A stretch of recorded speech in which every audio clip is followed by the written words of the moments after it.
Hello everybody, this is Maniac4Bricks, and it's been quite some time since I've done a LEGO product review, but after I've built all these different character packs from LEGO Super Mario Series 6, as well as the Goomba Shoe, I decided I would take a video to talk about them a little bit, the fun that I had while building them, playing with them, and then ranking them from the least to the greatest. The Goomba Shoe is on its own, that will be reviewed separately from that ranking. It's not going to count the same way as these, but I did get this one on clearance for about the same price, about $6 or $7 for this set, and it practically has as much value as the other one, a little bit more than that, but I'll talk more about that sometime later in this video.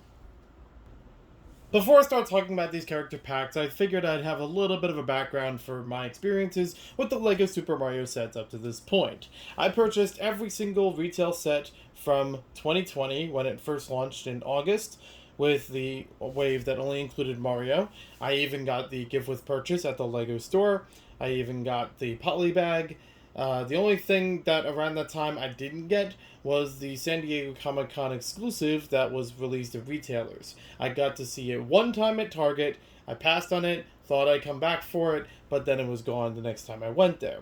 So I did have a lot of experience with these sets when they first came out. I also had experience of playing with them with some younger children while I was working STEM classes at the time, and we set up every single set as much as possible to run in the one big course, even having splitting pathways with it, and I believe I have some video of that. If it's still available, you can check out the link description below or in the pinned comment section for more information. But needless to say, I enjoyed them when they first came out, but the novelty wore off for quite some bit. I thought, yeah, these are cool to customize and reconfigure in a lot of different ways, a lot of different characters you can build out of these, and I think there's still some merit to that system, but it's not something that me personally, as an adult who enjoys the Mario sets, but doesn't really need to get every single one of them or every single character. There are definitely some characters, even of the ones I do have, that I'm not even that familiar with from the Mario games, even the more recent Mario games in the new Super Mario series. I only know a handful of them here and there. So I'm not really driven to get every single set or have every single play feature that the sets on the shelves have offered for the past 3, almost 4 years. And I say 4 years because it started 2020, so now it's almost August 2023. You do the math.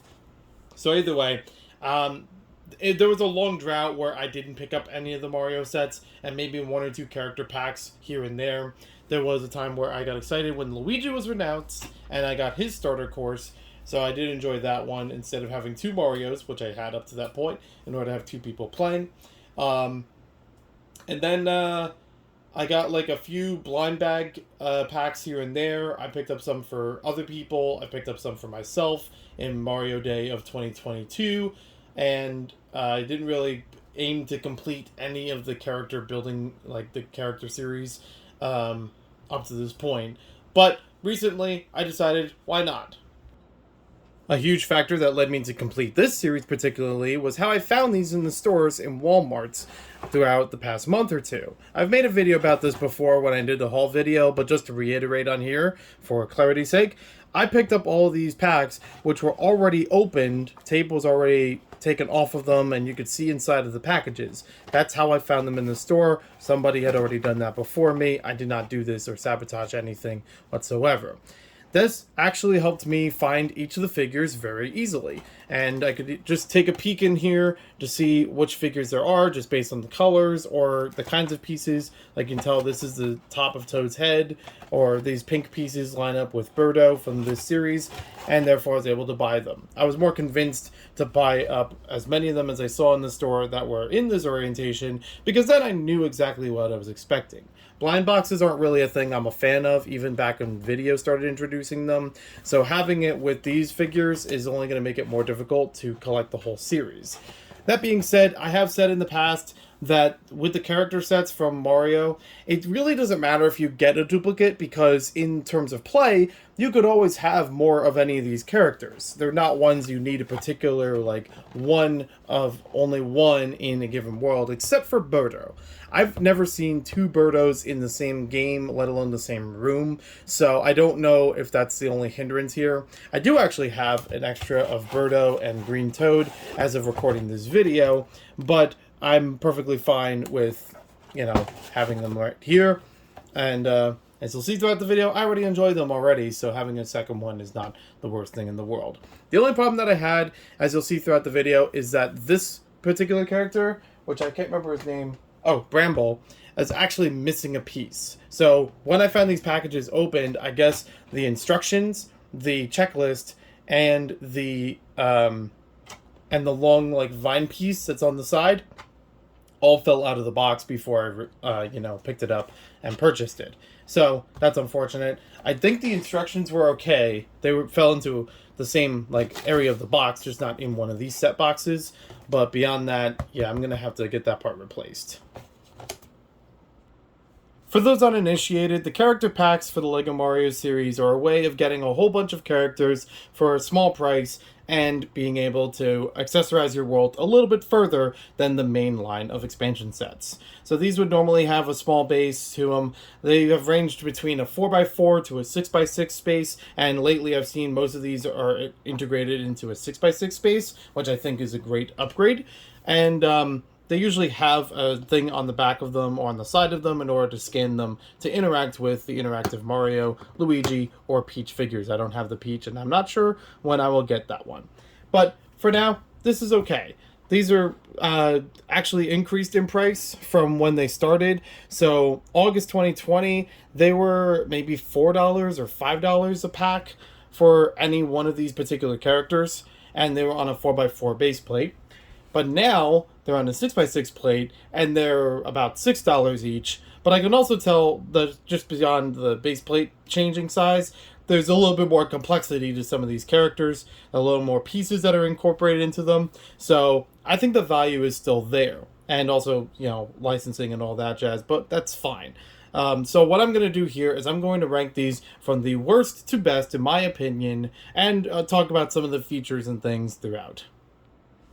To start things out, at number 8 of this series of 8 figures, we have Bramble. Now this one is actually my least favorite, not because I hate the character. I don't really hate any of these characters particularly, even if there's some I'm less familiar with. But this one has a little bit of that bias just because my copy didn't include a piece, but also because there's really not much uniqueness to it. I do like the decoration for the base plate itself, and as I realized with a lot of these, there's not a lot of room in order to traverse that landscape with a Mario figure. It's just not big enough in order to really move them across for the most part, but it is just more of a decoration piece for having the character on top of it.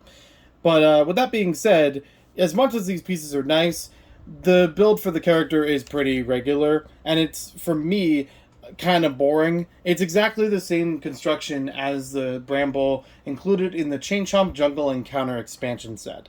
I built that one last year. I already had this character in there. This was actually the last character I needed to complete for this series, and I'm fine with having a second one, but it doesn't do anything new to me personally other than the base itself, which is really only like half the value of this entire thing.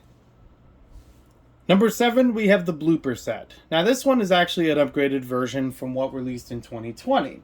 And this one is pretty much the same exact build for the main Blooper in here. All the same kind of pieces and building techniques work into that, which works fine for the shape of the character itself. And I do enjoy me some bloopers and just love underwater stuff in general. So of course I'm going to like the underwater Mario stuff. I do also like these mini bloopers that are scattered around here. Even though they can't properly scan, they're not really made to like this main one is. So you only scan the top one. And it is, again, a very nice decoration for the area around it. But not a lot of new things introduced in here other than these pieces that are 1x1x2s that also have a receptacle through them to receive a bar element. So just like a hole through the half brick or so, 2/3 brick if you may. These pieces in magenta I don't recall seeing elsewhere, but I do like having them here as just having that color available for these flower pieces. But other than that, it's mostly just a more decorative piece. You could still knock things over with it in order to play with it with the game. If you just insert this right into a world, that would work fine. But I've also seen other packs where they would have something suspended on a transclear plate or so, and it would have a hinge on the side of it in order to knock it over without actually taking it off the base plate. So it's a toss-up, but for me, it just does the job. It doesn't do anything too much revolutionary, but add a few more little guys, and I could live with that. For number 6, we have the Cat Goombas. Now, in all honesty, for our play value, they might actually be better than most of the other offerings in here, because not only do you have 2 different enemies that you can scan with, because there's 2 different, scan things on here, or at least, 2 copies of them, so a little more that you can integrate or move them around. So unlike the bloopers before, where it's like, technically you have more enemies in the same pack, but only one of them you can scan, this one, you have multiple enemies that you can move around, and you can scan them separately from each other. I also do like the base with this one as well, because this one actually does allow more traversing with a character over it. It's still a tight squeeze, but all of them are basically going to be a tight squeeze in some way or another. This one just seems like a little bit more maneuverable than some of the other offerings.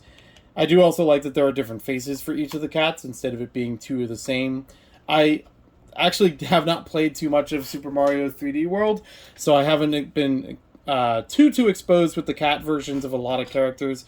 I do understand, Cat Goombas do exist. I do like the building techniques in the back in order to make the tails a part of the figure, while still being a pretty basic Goomba construction. And that's probably the part that kind of puts it back a bit on the list, is the fact that it's a really basic and rudimentary construction that a lot of other sets have offered before and after this point. For number 5, we have the Sumo Bro. I'm actually not really familiar with this character off the top of my head, and if I had to think of one that was similar to this, that this reminds me of, it's the one with the football helmet that's in, like, Super Mario World or something like that.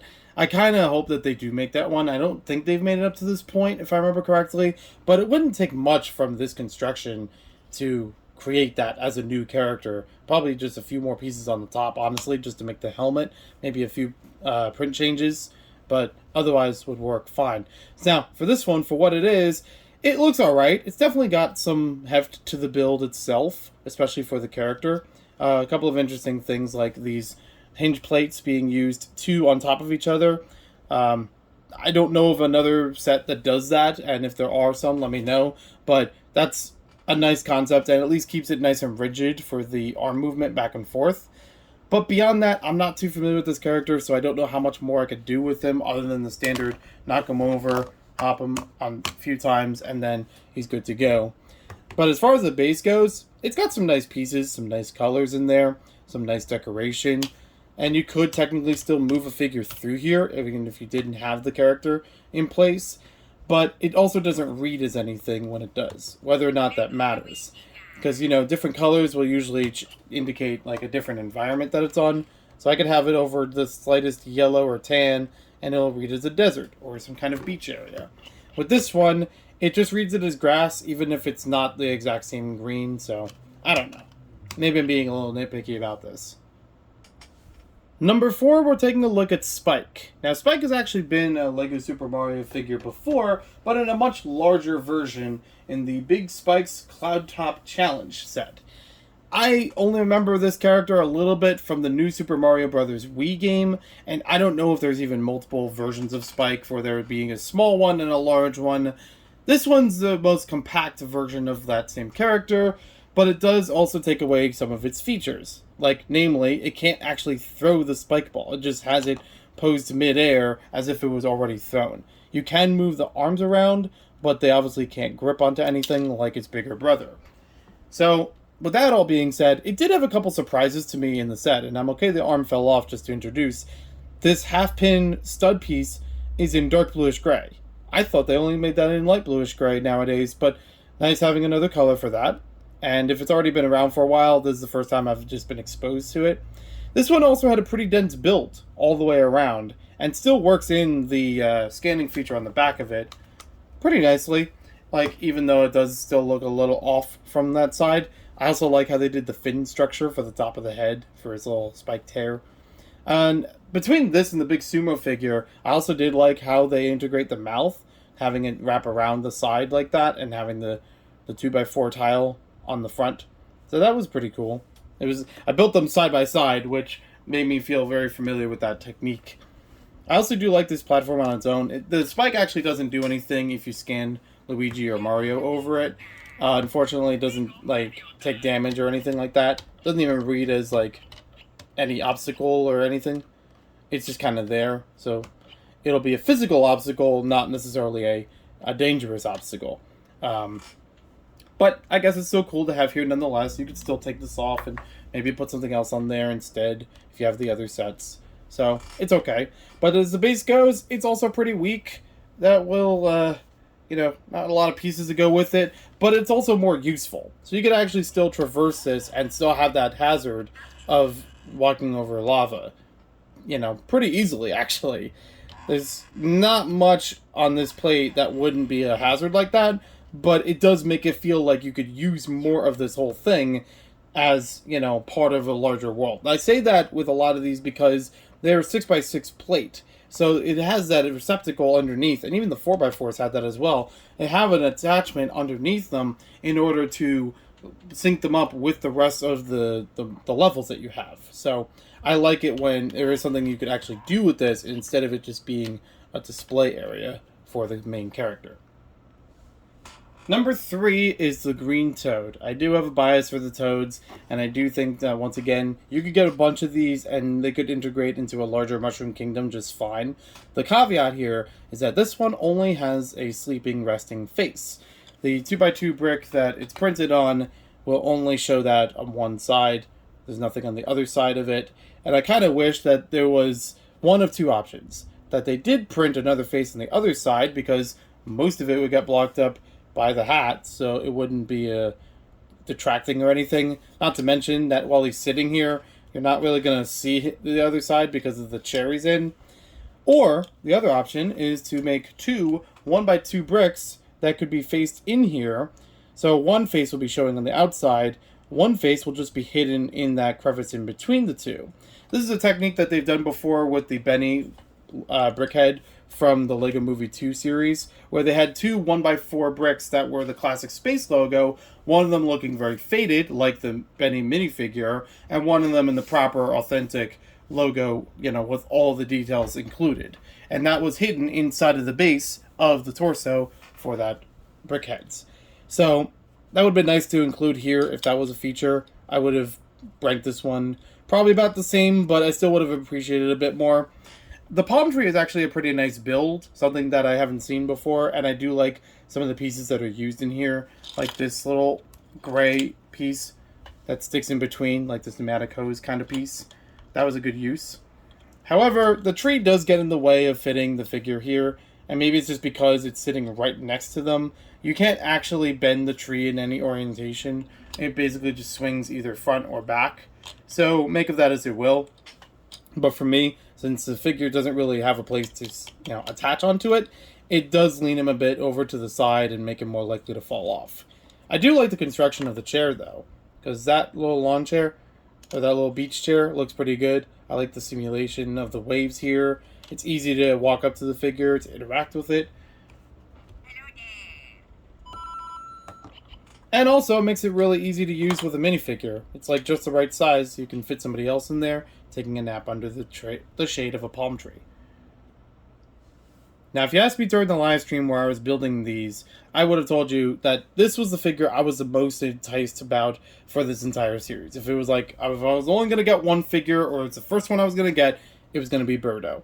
And now I have 2 of them, as of this video. Birdo, I was very excited about, just as a character being available in the Lego Mario series. I would have thought they would put her into a larger set, but I do appreciate that it's in a small one, so it's easy to get on its own. And it's actually a pretty decent build of the character. It's very much like in the design of the Koopas, or even Yoshi, in terms of construction, but done in a bright pink fashion. It does have a couple printed pieces all around. It looks very accurate to the character, in my opinion. The bow is pretty basic, but still covers what it needs to, so can't complain there. What I'm not sure about, though, is the base. It does look really nice and decorative, but it doesn't really allow enough room to actually fit Birdo onto here. You have this lily pad on the side with only one stud receptacle in order to hold her on top of it. And it does work if you put her right in the dead center of it. That, holds it in place just fine. But if you put her anywhere else, any other side of the foot, then she's going to fall off your table and the bow tie is going to get knocked off, like mine did just now. But I've tried this a few times and it was a little too easy to knock her over when I didn't mean to. I also had a problem functionally with this one as well.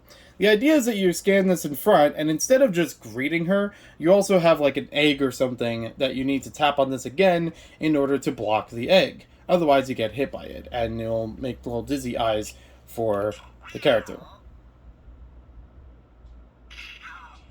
So it gives you enough time in order to scan it once again. It's not too much of a quick time event or anything like that. But scan it again, breaks up the egg, because traditionally she would shoot eggs. The problem that I found is that the flower piece that they put in front of her, right here, has sometimes gotten in the way of me scanning this. When I tried this a couple of times, it would have to really lean into it in order to hit it properly. And I think in a rush, when you're playing this on a level, it might be a problem trying to hit it. So, I don't know. I also do like some of these leaf pieces, once again, in a different color, even if they've been available before. Now, the Ice Bro, I can't remember if I've played a game with Super Mario that features this character or has this in a level or so. I feel like I've had games with similar ones like this. I could be mistaken. But this was a surprise for my number one, completely out of nowhere almost. This one actually has a pretty decent build for the Koopa itself. It's very much like some of the other Koopas, but with a couple different new colors, especially in that very light blue color. It's not light aqua, I'm not even sure if there's a name for this color of blue, and it's a blue that is so new to me that I'm actually probably part of the reason why I like this a bit more, because it's like, wow, I want to see more pieces with these colors. But also, the fact of the character itself. The idea is that they would be able to shoot ice instead of throwing a hammer or some other boomerang or other object. In this case, you actually can do that, using these pieces, just like the web launchers in Spider-Man, and somewhat fire them forward. Even if it's not the most effective play feature, the fact that it includes something more to do with the character is still welcomed. So something beyond what, will normally just be knocking the character down and hitting it from the back, or accidentally breaking the shell off. That just happened now. But normally, wouldn't be as big a deal. Not to mention, he's also one of the two characters that actually takes multiple hits in order to take him out. The other one being the Sumo that we talked about earlier. Most of the other ones, they just take one hit and it's fine. Or in the case of Toad, you just walk up to him. You don't necessarily have to tackle him or anything, even if he falls out on his own. So, aside from that, this plate is actually pretty good. I do like this on its own. Because this piece on its own has been a thing with other expansion packs, other starter sets, that would just be maneuverable. You could just move this around to different areas, put things on top of it, or stack a whole bunch of these together. So this on its own is already a good thing, aside from the rest of the plate. So you could have it on here, easy to traverse, or you could integrate it into something else to be a much larger experience. Then you have the rest of the plate itself. I love this tree build, and even though the pieces have existed for a while, I don't recall seeing this in dark green, so I do like this orientation for the tree in a very simplistic style. I also like some of the other parts in here, like these triangular tiles are still relatively new to me, so having them in here is a welcomed experience. It's a good parts pack, it's a good play feature, it's good for expansion and integration to other sets, so that's why it sits at my number one out of this whole series. Now let's talk about the Goomba Shoe. This was one that I had my eye on for quite some time, and I also was going to get the clown car, but unfortunately, when that one went on clearance, I saw it maybe one time. It was maybe $1 or $2 off, so it wasn't that much of a clearance. So I passed on it, and then next time I didn't see it in stores. So I don't know if it's exactly retired by now. I don't know if there's another place I can get it for less than $10, which is still not a lot to put out for it, but any less is fine with me. This one was $10, and I'm okay with the fact that I got it for clearance, not just to save money, but because of the value of the experience was like just barely $10 in my opinion. So the idea with this one is you have the boot itself, you have a Goomba that you can build, and you have a block, and you have a base. So again, you could actually move this brick on its own, integrate that with somewhere else if you wanted to very easily. You have the Goomba that can be separated from here, that can also be hit just normally. But you also have the shoe, which has most of the parts and most of the play feature. So this one is a little bit more stumpy than I thought it was going to be as a shoe. I thought it was going to be a little bit longer out here to tell the front of it apart from the rest of it. But it still gets the, the main shape of it, the main form of it down. I do like the use of the warp pipe piece to make the top of the boot because it just, good part usage.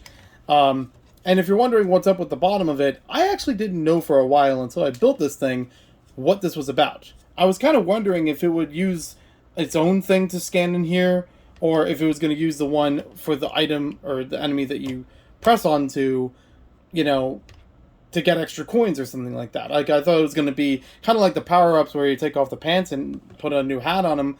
Like, it was going to add more onto whatever you attack. So this one actually works in not exactly that same way. The idea with this one, it has its own little tile in there in order to scan on it. This area on the bottom is basically like a flexible, kind of springy play feature to it. So the idea with this one, in the game normally, you'd have a Goomba that rides in this thing, you try to hop him out, and then you can claim the boot yourself as an additional hit. So if you get hit by something else, then, you won't lose a life right away. But while you're using this one, it also can hop and be able to stomp onto other stuff in the process. In the case of using it here, it actually has its own theme.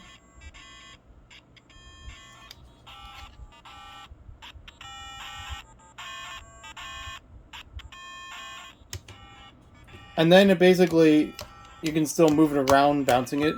But the idea is basically you don't have to use an enemy to knock underneath it. It won't do anything different.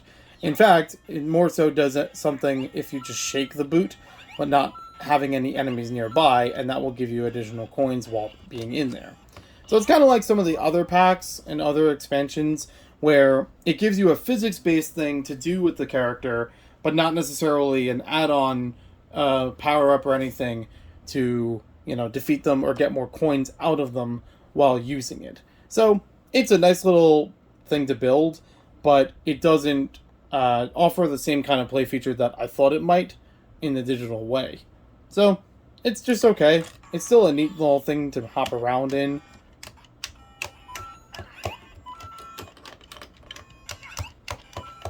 Like, it'll still make the sound like it hit somebody, even if I didn't actually go into any enemies.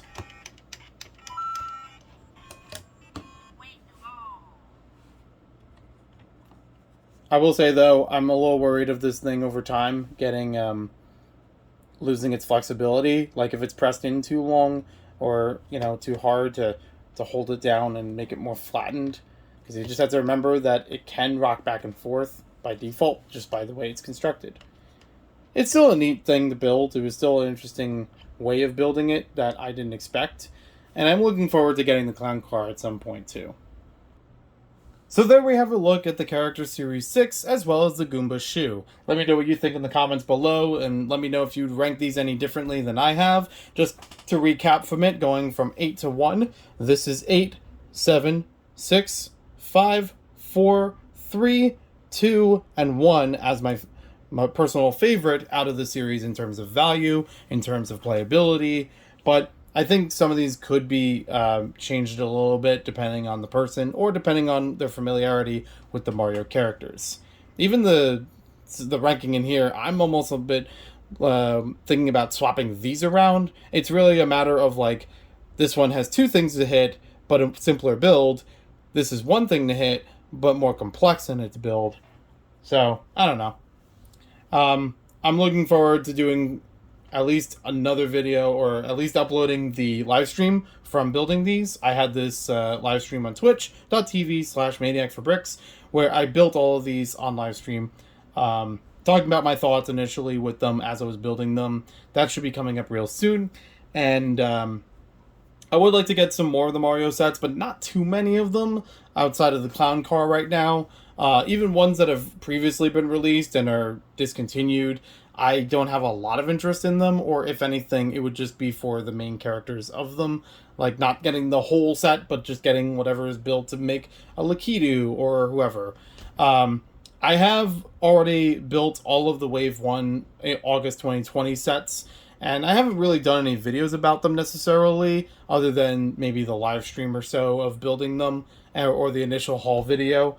But it's a series that I try to embrace, but there's only so much of this that I'm going to enjoy at any given point.